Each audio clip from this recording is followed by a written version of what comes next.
मुंबई शिक्षक आणि मुंबई पदवीधरमध्ये उद्धव बाळासाहेब ठाकरे पक्षाला चांगलं यश मिळालेलं आहे। दोन्ही उमेदवार जे आहेत ते जिंकलेले आहेत। स्वाभाविक आहे शिवसैनिकांमध्ये मोठा जल्लोष आहे। शिवसेनेचे सचिव साईनाथ दुर्गे आपल्यासोबत आहेत। साईनाथजी, तुम्ही देखील या सगळ्या निर्णय प्रक्रियेमध्ये होता, या सगळ्या पदवीधर असेल, शिक्षक असेल, या सगळ्या प्रक्रियेमध्ये होता।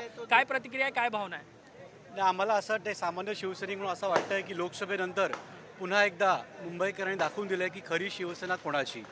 बाळासाहेबांच्या आशीर्वादाने आणि आदरणीय उद्धवसाहेब ठाकरे आणि आदित्यसाहेब ठाकरे यांच्या नेतृत्वाखाली ही निवडणूक आम्ही लढलो आणि तुम्ही बघताय की मोठा विजय आज अनिल परब साहेब यांना मिळालेला आहे।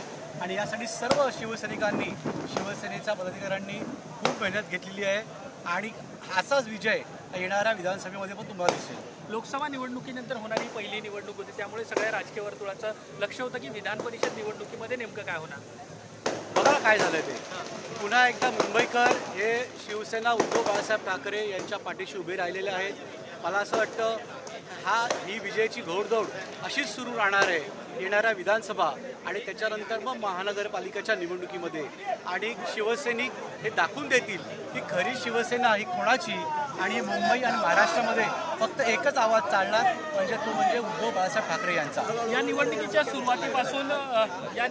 सुरुवातीपासून अनिल परब विजयी होतील हे जवळपास निश्चित होतं असं समजलं जात होतं। मात्र खरी लढत जी आहे ती शिक्षक मतदारसंघामध्ये होती। शिक्षक मतदारसंघामध्ये सुद्धा आम्ही जिंकतो आहे। अभ्यंकर साहेबांची फक्त मला असं वाटतं शेवटचा टप्पा राहिलेला आहे आणि एक तासाभरामध्ये त्याची सुद्धा अधिकृत घोषणा होईल।